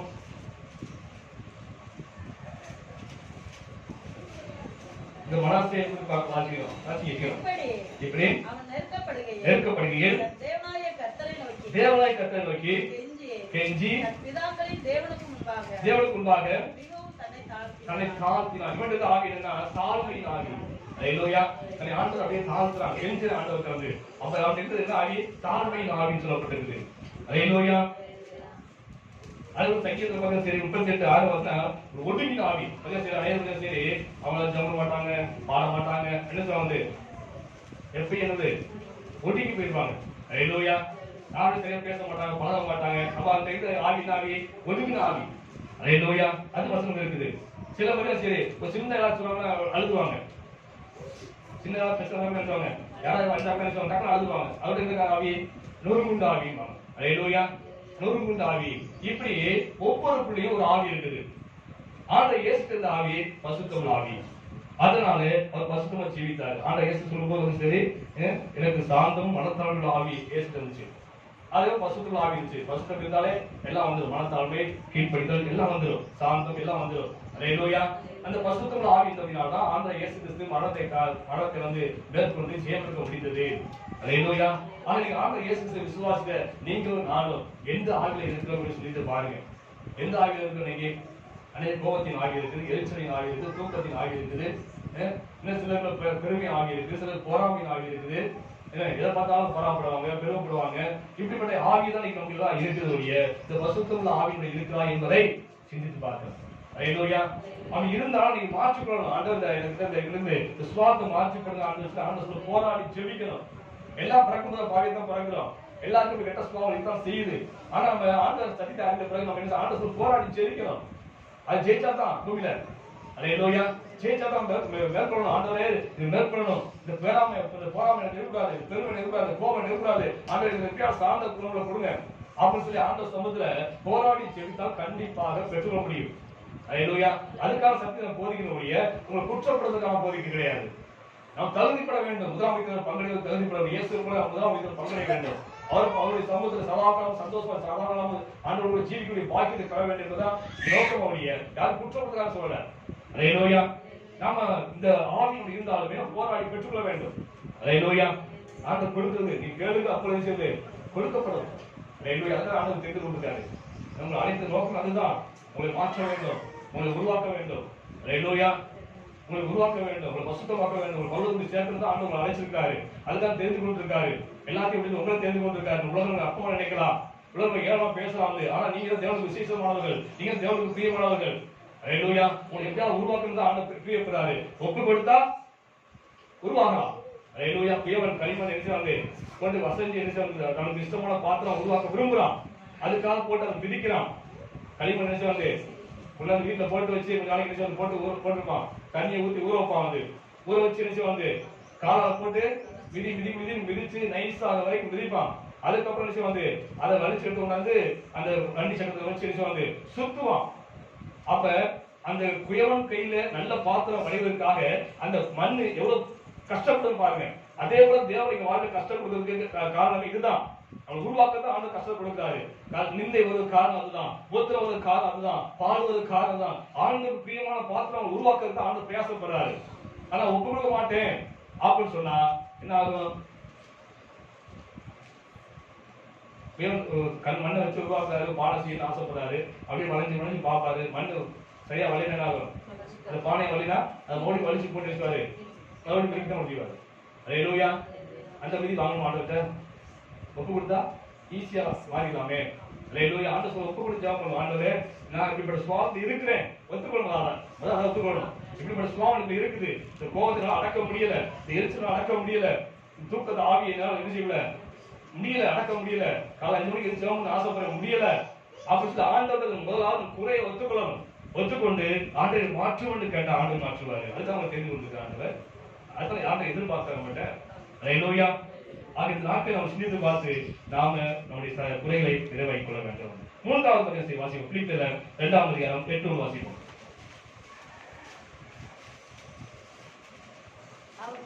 அவர் மனுஷருமாய் காணப்பட்டு மரண பரியந்தம், அதாவது சிலுவையில் மரண பரியந்தமும் கீழ்ப்படிந்தவராகி தம்மை தாமே தாழ்த்தினார். ஆதலால் தேவன் எல்லாவற்றுக்கும் மேலாக உயர்த்தி. அல்லேலூயா. இப்ப ஆண்டவர் இயேசு கிறிஸ்துவை பிதாவை தேவன் மேலாக உயர்த்தினார். எல்லாத்துக்கும் மேலாக வானம் பூமி எல்லாரும் மூலமாகலாம் ஆண்டுக்குள்ள முடங்கும்படியாக அவர் நாமத்தை ஆண்டவர் உயர்த்தினார். காரணம் என்ன? மனோத்துக்கு ஆண்டு உயர்த்திட்டாரு. அது ஒரு காரணம், அது ஒரு காரியம். எல்லா நாமத்துக்கும் மேலான நாமத்தை இயேசு கிறிஸ்து கொடுத்தாரு. காரணம் என்ன? அவருடைய கீழ்ப்படிதல், தாழ்மை. அல்லேலூயா. எங்கெல்லாம் கீழ்ப்படிதல் இருக்கோ அது தாழ்மை இருக்கும். ஆனா இயேசு கிறிஸ்துக்கே உயிர் செல்வதற்கு இந்த கீழ்ப்படிதல் தாழ்மை அவசியமா இருந்தால் உங்களுக்கு எனக்கு எவ்வளவு அவசியம்? அல்லேலூயா. தாழ்மை வேணும், கீழ்ப்படிதல் வேணும். ரெண்டுமே அவ்வளவு அவசியம். பரிசுத்தம் இருந்துச்சுன்னா கீழ்ப்படிதலும் இருக்கும், தாழ்மையும் இருக்கும். அல்லேலூயா. உள்ளத்துல பரிசுத்தம் ஆகி இருந்துச்சுன்னா கண்டிப்பாக அவனுடைய கீழ்ப்படிதல் இருக்கும். கீழ்ப்படி என்பது கேவலம் இல்லை. கீழ்ப்படி என்பது கேட்கிறதா? அது கேவலம் கிடையாது. ஆண்களுக்கு பிரியமான ஒரு காரியம் கீழ்ப்படிதல். அதான் வாலிபர் வசனம் சொல்லுது. வாலிபர்களே ஒன்றுக்கு வாசிப்போம். 1 வாசிப்போம். 1 அந்தபடி இளைஞரே மூப்பது கீழ்ப்படியுங்கள். அல்லேலூயா. வாலிபர் தான் என்ன சொல்றாங்க? கீழ்ப்படிய மாட்டாங்க. அவங்க தான் என்னது இல்லாத அர்த்தம். என்ன செய்யாது? கீழ்ப்படிவே படியாது. அவர் தான் ஆள சொல்றாரு. இளைஞர்களே மூப்பது செய்யுங்க, கீழ்ப்படியுங்கள். நீங்க எல்லாரும் ஒருவர் கீழ்ப்படிந்து மனத்தாழ்மை அணிந்து கொள்ளுங்கள். பெருவிலும் தேவன் எதிர்த்து நிற்கிறார், தாழ்மையிலும் கிருபை அளிக்கிறார். அல்லேலூயா. தாழ்மைக்கான கிருபை அளிக்கிறார். தாழ்ந்த தேவன். அல்லேலூயா. நம்மை நாம உயர்த்தக்கூடாது, ஆண்டவர் உயர்த்துவாரு. அதுவரைக்கும் தாழ்த்த வேண்டும், கீழ்ப்படித்திருக்க வேண்டும். ஏற்ற காலத்தான உயர்த்துவாரு, தாழ்மைக்கான எதிர்பார்க்கிறாரு. அல்லேலூயா. ஆகாப் ராஜா குறித்து வாசிக்கிறோம். அவன் பொல்லாத மனுஷன் தான். ஆனாலும் ஒரு சமயம் வரும்போது ஆண்டவர் சொல்ல தன்னை அப்படியே தாழ்த்துறான். ஆண்டு சொல்றாரு, ஆகவே பாத்தியா எப்படி தன்னை தாழ்த்தினான் பாத்தியா. வசனம் வாசிப்போம், 2 ராஜாக்கள் வாசிப்போம் 21 27 வாசிப்போம். ஆகாப் இந்த வார்த்தைகளை கேட்டபோது தன் வஸ்திரங்களை கிழித்து சரீரத்தினால் ரெட்டை போர்த்திக் கொண்டு உபவாசம் பண்ணி கட்டிலே படுத்து தாழ்மையாய் நடந்து கொண்டான். அப்பொழுது கர்த்தருடைய வார்த்தை கிறிஸ்தியனாகிய எலியாவுக்கு உண்டாகி அவர், ஆகாப் எனக்கு முன்பாக தன்னை தாழ்த்தினதை கண்டாயா. எப்படி தாழ்த்தான் பாத்தியா. ஆகாப் பொல்லாத மனுஷன் தான். மனைவி பேச்ச கேட்டு என்ன சொல்றது, பொல்லாத காரியம் செஞ்சவன் தான், உண்மைதான். ஆனாலும் அவன் தன்னை தாழ்த்தும் போது ஆண்டவர் சந்தோஷம் சொல்றாரு, பத்தியா இப்படி தாழ்த்தானே முன்பாக அவன் பார்க்க சொல்றாரு. அந்த அளவுக்கு தாழ்மை நம்ம எதிர்பார்க்கிறாரு, விரும்புகிறாரு. ஆக கீழ்ப்படிதல் தாழ்மையும் நம்மை உயிர்ப்பிக்க வல்லவுள்ளது. ஹல்லேலூயா. நாம் மரித்தாலும் அடக்கம் செய்யப்பட்டாலும் நாம் முதலாவது பங்களிப்பு சொன்னால் இந்த பூமியில வாழும்போது இந்த கீழ்ப்படிதலும் இந்த தாழ்மை நமக்கு நிச்சயம் இருக்கணும். இதான் கிறிஸ்துவின் சிந்தையில் சொல்லப்பட்டிருக்கு. இதான் ஆண்டு சிந்தை. அவருக்கு தான் இருந்தார். இந்த பூமியில வாழும்போது தேவனாய் இந்த பூமிக்கு வரல, மனுஷன் வந்தாரு. மனுஷனா வந்த போது கூட அவர் தேவனாய் இருந்த ஒரு நாள் ஒரு கொள்ளைக்குள்ள என்னாபடிக்கு முற்றிலுமான தன்னை தாழ்த்தின அவசரம் சொல்லுது. அந்த மரணப்படியும் கீழ்ப்படிதான் அவசரம் சொல்கிறது. அந்த அளவுக்கு பிதாவின் தேவனுக்கு கீழ்ப்படிந்து தாழ்மையாக இருந்தாரு. அதுபோல நாம் இந்த பூமியில வாழும்போது கீழ்ப்படிந்தும் தாழ்மை இருந்துச்சுன்னா கண்டிப்பா முதலாமைத்துல பங்கடைய முடியும். அது 4வது வாசிப்போம். ரோமர் 8 வாசிப்போம். ரோமர் 8:11.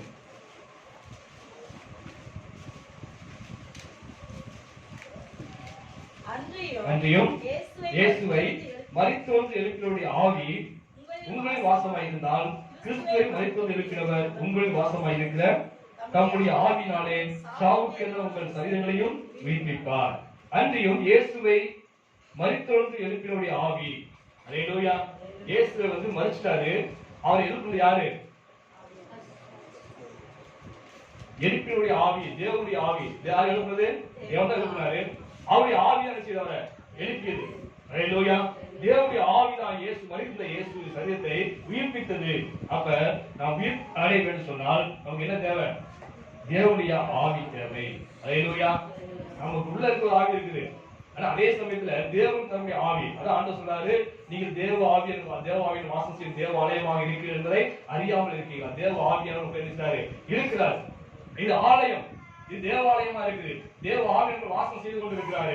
அப்படிப்பட்ட வாழ்க்கை இந்த பூமியில வாழும்போது அந்த எனக்குள்ள வாசம் செய்கிறார் தேவ ஆவியானவர். நான் மரித்தாலும் மன்னிச்சுவாரு, இந்த சரீரத்தை உயிரோடு எழுப்புவாரு. அந்த தேவ ஆவியானதான் இயேசு சரீரத்தை உயிரோடு எழுப்பினாரு.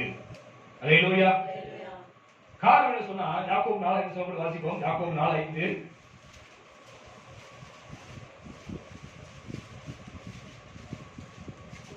நம்மில் வாசமா இருக்க ஆவியானவர் நம்மிடத்தில் வைராக்கிய வாஞ்சை இருக்கிறார் என்று வேத வாக்கியம் வீணாய் சொல்வது நினைத்தீர்களா?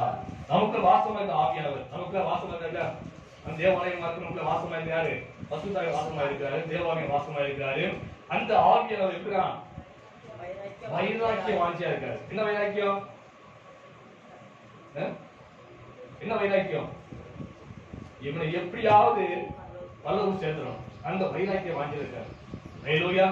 அந்த வைராக்கிய வாஞ்சோடு வாசம் செய்யறாரு. அதனாலதான் அநேகம் சோர்ந்து போனாலும் விழுந்து போனாலும் ஆண்டவர் மறுபடியும் சேர்ல உயிர்ப்பித்து மறுபடியும் ஆண்டவர் கொண்டு சேர்க்கிறார். ஹல்லேலூயா. அவர் வைராக்கிய வாஞ்சியா இருக்காரு. அதே சொல்லப்பட்டிருக்குது, அன்றியும் நீங்கள் மீட்கப்பட்ட நாளுக்கு என்று முத்திரை பெற்ற தேவனுடைய பரிசுத்த ஆவியானவரை துக்கப்படுத்தாதீர்கள். நமக்கு வைராக்கியம் இருக்காது.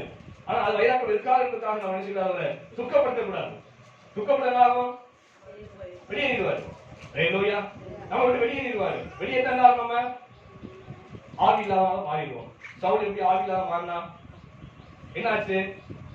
அந்த பசுத்தாய் கொண்டு போன உடனே பொல்லாதாயம் வந்துச்சு. அப்ப தேவ ஆவியை துக்கப்படுத்தி வெளியேற்று சொன்னா என்ன உள்ள பொல்லாதாயம் வந்துடும். அப்ப நம்ம வாழ்க்கை என்ன ஆயிடும்? பிரச்சனை. ஹல்லேலூயா. அது போராட்டமாக மாறி போகும். ஹல்லேலூயா. அவன் தேவ ஆவி, அவன் சொன்னேன் தேவ ஆவி, தேவாலயம் வாசம் செய்ய தேவாலயமாக இருக்கிறோம். அந்த தேவாவி யாரு சொன்னா ஆண்டவர் வாக்கு பண்ண பரிசுத்த ஆவி. வாசிப்போம் அப்போஸ்தலர் 2:30 வாசிப்போம். 2:33. அவர் தேவனுடைய கரத்தினால் உயர்த்தப்பட்டு பிதா ஆகிய வாக்குத்தத்தின்படி பரிசுத்த ஆவியை பெற்று நீங்கள் இப்போதும் காண்கிறதும் கேட்கிறதும் ஆகிய இதை பொழிந்தறினார். எதை பொழிந்தார்? பரிசுத்த அபிஷேகத்தை பொழிந்தறினார். அல்லேலூயா. அந்த பரிசுத்த அபிஷேகம் தான் அன்னைக்கு ஆண்டவர் இயேசு கிறிஸ்து உயிர்ப்பித்தது, சரித்து உயிர்ப்பித்தது. அந்த பரிசுத்த அபிஷேகத்தை நான் பெற்றுன்னு சொன்னா, நான் தேவ ஆவியின் வாசம் செய்யும் தேவாலயமா இருந்து சொன்னா, எனக்குள்ள இருக்க ஆவியானவர் வைராக்கிய வாஞ்சவங்க எப்படியாவது என்ன செய்வாரு? உயிர்ப்பித்து பரலோகத்துக்கு செலுத்துவாரு. அல்லேலூயா. அந்த ஆவியை ஒருபோதும் துக்கப்படக்கூடாது. அவரை சந்தோஷப்படுத்தணும், அவர் பிரியமா இருக்க வேண்டும். அல்லேலூயா. அப்போ 2:20 வாசிப்போம். 2:24.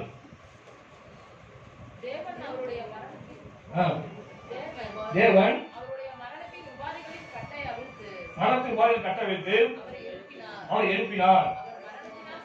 அவர் மரணத்தில் கட்டப்பட்டு கூடாது இருந்தது. காரணம் என்ன சொன்னா, அவர் இருந்த பரிசுத்த ஆவியானவர் இது வல்லமையா இருந்தபடினாலே அவரை மரணம் கட்டியிருக்க முடியலை, பாதாளம் மேற்கொள்ள முடியவில்லை.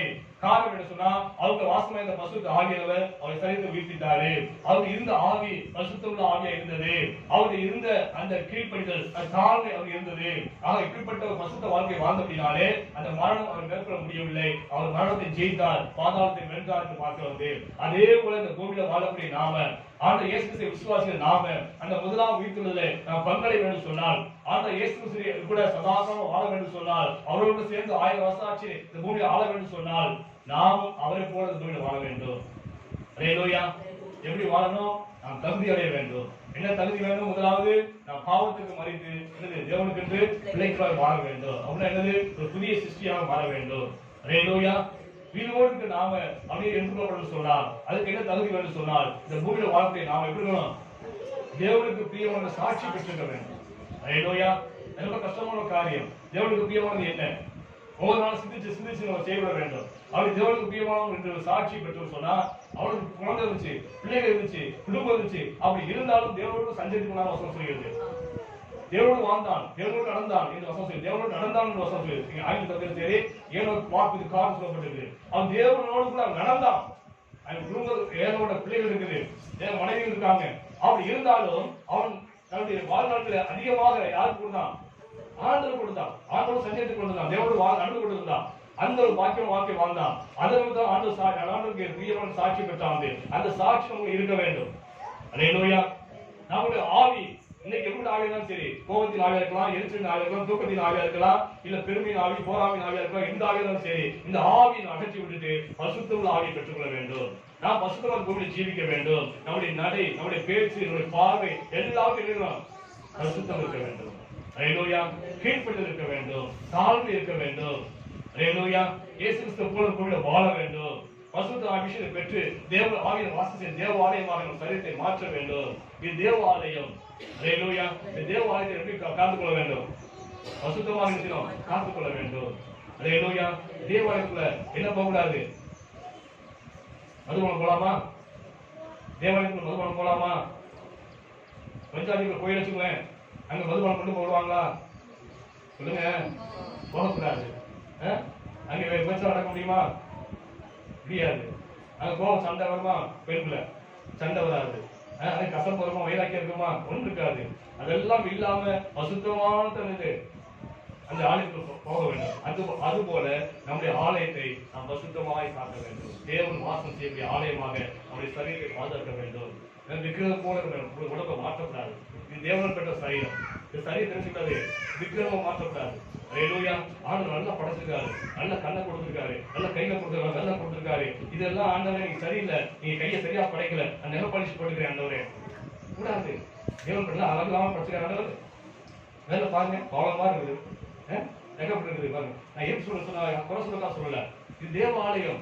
இந்த தேவாலயத்தை நினைச்சு வந்து நான் பசுத்தமே காத்துக்கொள்ள வேண்டும். இந்த உலகப்புறமான சாயம், பூச்சு இதெல்லாம் நினைச்சுக்கூடாது. இதுல ஒரு உடம்பு நினைச்சுக்காது, இருக்கக்கூடாது. பசுத்தமே காத்துக்கொள்ள வேண்டும். இந்த தேவாலயம் தேவன் பத்திரமா பார்த்துக்கிறான், அதுபோல பாதுகாக்க வேண்டும். அப்ப தேவனுக்குள்ள வாசம் செய்வாரு. அவர் பிரியமா வாழணும், அவர் கோவப்படுத்தக்கூடாது, அவர் விசிறப்படுத்தக்கூடாது. அப்படி பண்ணாலும் வெளியே போயிடுவாரு. அல்லேலூயா. அவர் உள்ள இருந்தா தான், நான் சாகுற வரைக்கும் எனக்குள்ளாக பசுத்தாக இருந்தா தான், நான் மரித்தாலும் என் சரீரம் ஆண்ட இயேசு வரும்போது தேவ ஆவியில் உள்ள வந்து இருக்கிறார், மீட்பிப்பார். தேவனை இயேசு கிறிஸ்து உயிர்ப்பித்தார், பசுத்த ஆவியை உயிர்ப்பித்தார் வசனம் சொல்கிறது. அந்த ஆவியை நம் சரீரத்தை உயிர்ப்பிக்க வேண்டும் சொன்னால் இந்த பசுத்த திட்டத்தை கொடுக்கணும். அல்லேலூயா. அதை கடைசி வரை காத்துக்கொள்ள வேண்டும். அப்படி வாழ்க்கையை வாழணும் சொன்னா இயேசு போல வைக்க முடியும். அல்லேலூயா. நம்ம கிறிஸ்துவ நம்பிக்கை இதுதான். அதனாலதான் நம்ம கிறிஸ்தவங்க கல்லறை வச்சிருக்கிறோம். நம்ம ஆண்டவர் நம்ம சரீரத்தை யாரும் எரிக்க விட மாட்டோம், எரிப்பது கிடையாது. அல்லேலூயா. பெண்களுக்கு நம்பிக்கை கிடையாது, நமக்கு நம்பிக்கை இருக்குது. முஸ்லீம் நம்பிக்கை இருக்குது. முஸ்லீம்கள் நம்புறாங்க, விசுவாசிக்கிறாங்க, இயேசு விசுவாசிக்கிறாங்க. குர்ஆன்ல எழுதப்பட்டிருக்குது, கடைசி நாள் நியாயம் தீர்ப்பதற்கு ஈசா நபியாக இயேசு தான் பூமிக்கு வருவார். அவர் வந்து சிங்காசனம் போட்டு உட்கார்ந்து எல்லாத்தையும் அவர் கிரியை தக்கதால் பலனை கொடுப்பார் என்று குர்ஆன் எழுதப்பட்டிருக்குது. ரிக்கு வேதத்தில் எழுதப்படுது, இந்து வேதமாகிய ரிக்கு வேதத்தில் எழுதப்பட்டிருக்குது. இந்த சத்தியத்தை எந்த மதமும் மார்க்கமும் மறைக்க முடியாது. அந்த அளவுக்கு தெளிவாக ஆகியவர் எல்லா மதத்திலும் எழுதி வைத்திருக்கிறாரு. தெரியாது சொல்ல முடியாது, எழுதி வைத்திருக்கிறாரு. ஆக இதன்படி ஜீவித்தாத்தான் மரணத்துக்கு பெரிய வாழ்க்கை இருக்குது. நான் இதன்படி ஜீவித்தாத்தான் இயேசுக்குள்ள வீட்டிலிருந்து இந்த 1000 வருஷ அரசாட்சியில இந்த பூமியை வாழ முடியும். சதாகம் இயேசுக்குள்ள வாழ முடியும். அப்படி இல்லை என்றால் கொடூரமான ஒரு நரகம், அக்கினிக்கடல், நித்திய காலமாக வேதனை. அல்லேலூயா. ஆக நாட்களே சத்தியத்தை அறிந்தாங்க. இதுவரை எப்படி இருந்தாலும் கொஞ்ச காலம் இருக்குது. எப்ப அப்படின்னு தெரியாது. பிள்ளைகள் வந்துட்டு இருக்குது, மறுபடியும் பிள்ளைகள் வந்துட்டு இருக்குது. பூமி பார்க்கிறோம், மஞ்சங்களை பார்க்கிறோம், யுத்தங்கள் செய்தியை கேள்விப்பட்டுதான் இருக்கிறது. ஆக இப்படியெல்லாம் கொடூரமான காலம் ஆண்டவர் சொன்ன அடையாளத்துக்கு வருவதற்கான அடையாளம் எல்லாமே நடந்து கொண்டு இருக்குது. கொஞ்ச காலம் எப்ப முடியும் தெரியாது. இதுவரைக்கும் உலகத்தை இல்லாத அளவுக்கு பாருங்க, ஸ்கூல் திறக்க முடியல, கல்லூரி திறக்க முடியல, எல்லாம் ஆள் பாஸ் போ கட்டி விட்டாச்சு. இதுவரைக்கும் உலகத்தில் இல்லாத காரியம். உலகம் முழுவதுக்கும் இதே நிலைமை தான். நீங்க பல நாடுகள் ஊரடங்கு உத்தரவு போட்டுருக்காங்க, நடக்க முடியாது. பல வருஷம் இதே ஈஸ்டர் கொண்டாட முடியல, இதே புனித யாரும் நடத்த முடியல. அந்த அளவுக்கு உலகமே ஸ்தம்பித்து போயிருந்தது. மறுபடியும் வந்துட்டு தான் இருக்குது. மறுபடியும் வந்துருமோ என்ற அந்த ஸ்தம்பிக்கூடிய ஊரடங்கு வந்துருமோ என்று நீங்க பயந்துதான் இருக்கிறது. எல்லாருமே அவருடைய நிலைமையை வாழ்ந்து கொண்டு இருக்கிறோம். அவருடைய கொடூரமான காலத்தை வாழ்ந்து கடைசி காலத்து எல்லாமே அடையாளமா இருக்குது. இன்னும் முன்னோடைய வாழ்ந்து சொன்னா இன்னமும் ஆண்டவர் உயிர்த்திருந்தாரு, எனக்கு கை தோல் சாப்பிடணும்னு சொல்லி நம்ம இன்னும் அதே மாதிரி வாழ்ந்து இருந்தோம் சொன்னா எப்படி முதலாம் வீட்டில் பங்கேற முடியும்? எப்படி ஆண்டை ஏற்று வரும்போது நம்ம அப்படியே வருகையில கேப்சர் எடுத்து வர முடியும் என்றெல்லாம் சிந்திச்சு பாருங்க. கொஞ்ச நாள் வாழ்க்கை, அந்த வாழ்க்கையை பிரயோஜனப்படுத்திக் கொள்ளுங்க. கொஞ்ச காலம் தான் பிரயோஜனப்படுத்திக் கொள்ளுங்க. அல்லேலூயா. சோதரிக்கிறோம் ஆண்டவரே, துதிக்கிறோம் ஆண்டவரே, நன்றி செலுத்துகிறோம் ஆண்டவரே, கிருபை இரக்கமுள்ள தேவனே, சோதரிக்கிறோம் ஆண்டவரே, நல்ல தகப்பனே, மகிழ்ச்சியான காலைகளுக்கு நன்றி செலுத்துகிறோம். இந்த நாளில் கர்த்தாவே வீட்டிருந்த நாளில் சொல்லி நாளை கர்த்தா உலகமெல்லாம் மேம்பந்து கொண்டிருக்க ஆண்டவரே, இந்த நாளில் கர்த்தா நாங்கள் தேவன் அதிகாரிகளில் கூடி நாமத்தை உயர்த்தி கர்த்தாவே வீட்டிருந்த போது நாங்கள் வீட்டில் வேண்டும் என்ற வாஞ்சியும் காலத்தில் கர்த்தா நாங்கள் வேதத்தை தியானித்த ஆண்டவரே, கர்த்தாவே நாங்கள் தியானித்தபடி கர்த்தாவே எப்படி வீட்டிருந்தோ அதுபோல நாங்கள் வீட்டிருந்ததாக இந்த முதலாம் வீட்டில் பங்கடைய முடியாத வாக்கியத்தை பெறும்படியாக எப்படி வாழ வேண்டும் என்று கற்றுக் கொடுத்தீரே. தேவ வாழ்க்கையை சோதரிக்கிற ஆண்டவரை கற்றுக்கொண்ட நாங்கள் ஜீவித்து கத்தது கொஞ்ச நாள் வாழ்க்கையை நாங்கள் பிரயோஜனப்படுத்தி கத்தாவே உண்மை போல் ஜீவித்து கத்தாவை போல் முதலாம் வீட்டில் பங்கடைந்து உங்களுடைய சதாக்கள் வாக்கியத்தை தேவனை பேசி கொடுக்கிறார்கள். தேவ ஆகிய உள்ளத்தில் பேசுகிறாங்க. கத்தா ஏதோ வந்த போனது இல்லாதபடி ஏதோ சிஸ்டர் வாக்கை வாழ்ந்து கொண்டிருந்தாலபடி கத்தா உணவுடைய தேவனே எங்கள் வாழ்க்கை நாங்கள் சேர்ந்து பார்த்து கத்தாவே சரி செய்து கொள்ள எல்லோருக்கும் உதவி செய்கிறார்கள். வந்து ஒவ்வொரு ஆஸ்வதிக்கிறார்கள். தொடர்ந்து உங்களுடைய கரத்தாமே ஒவ்வொரு பிள்ளைகளும் வழி நடத்துவதாக சொல்லினேன். நேராக வழி நடத்துவதாக சொல்லினேன். நன்றி சொல்லுவேன் செய்யுங்க. இயேசு கிறிஸ்துவுக்காக ஆமென். ஆத்மாவே கர்த்தரை ஸ்தோத்திரி, என்னோடவே நாமத்தை ஸ்தோத்திரி, ஆத்மாவே கர்த்தரை ஸ்தோத்திரி, கர்த்தர் சித்தமாவே ஆமென்.